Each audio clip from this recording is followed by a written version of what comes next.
Hello বন্ধুরা, আপনারা কেমন আছেন? ঘরোয়া রান্নাতে আপনাদের স্বাগত। আজকে আপনাদের জন্য নিয়ে এসেছি পায়েস রেসিপি। যে কোনো পুজোতে, অনুষ্ঠানে বা জন্মদিনে আপনারা এইভাবে পায়েস বানাতে পারেন। আর এই রেসিপিটি দেখার জন্য সম্পূর্ণ ভিডিওটা আপনাদের দেখতে হবে। ভিডিওটি যদি ভালো লাগে লাইক, কমেন্ট, শেয়ার এবং সাবস্ক্রাইব করে দেবেন। ঘরোয়া রান্না ফেসবুক পেজ থেকে দেখলে পেজটিকে ফলো করে দেবেন।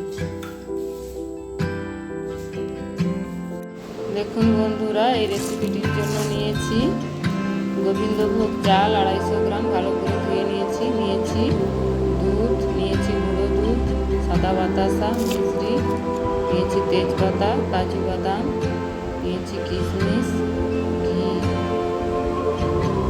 আর নিয়েছি এলাচ। এবার ধুয়ে রাখা গোবিন্দভোগ চালে 2 চামচ ঘি মাখিয়ে নিচ্ছি।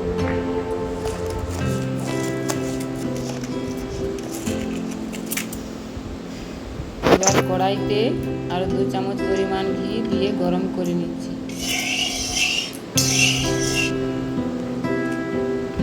ঘিটা গরম হয়ে গেছে। এবার আগে থেকে ধুয়ে রেখে ঘি মাখানো গোবিন্দভোগ চালটা কড়াইতে দিয়ে দিচ্ছি, দিয়ে হালকা ভেজে নিচ্ছি এবং দিয়ে দিয়েছি 2 তেজপাতা।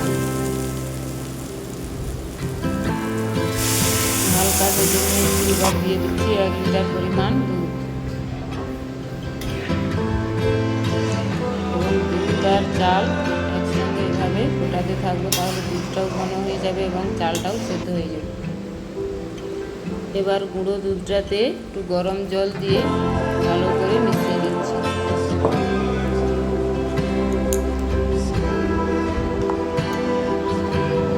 দেখুন বন্ধুরা, দুধটাও ঘন হয়ে গেছে এবং চালটাও 70% মতো সেদ্ধ হয়ে গেছে। এই সময় দিয়ে দিচ্ছি কেটে করে রাখা এলাচ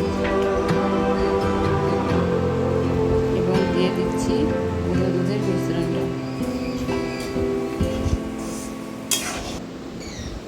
কাজু বাদাম এবং কিশমিশটা একটু জলে ভিজিয়ে দিয়েছিলাম এবং একটা কড়াইতে ঘি দিয়ে কাজু বাদাম এবং কিশমিশটা হালকা করে ভেজে নেব।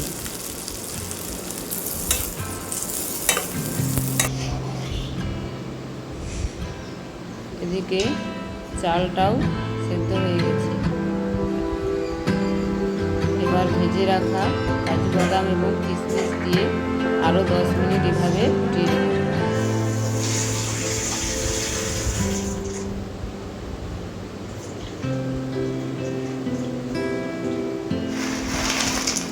এবার দিয়ে দিচ্ছি বাতাসা আর মিশ্রি। বাতাসা মিশ্রি দিয়ে আরও 10 মিনিট এভাবে ফোটাতে থাকবো।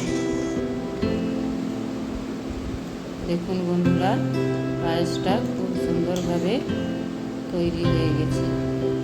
একটুক্ষণ রেখে দিলে ঠান্ডা হয়ে গেলে আরও গাঢ় হয়ে যাবে। দেখুন বন্ধুরা, এভাবে হয়েছে।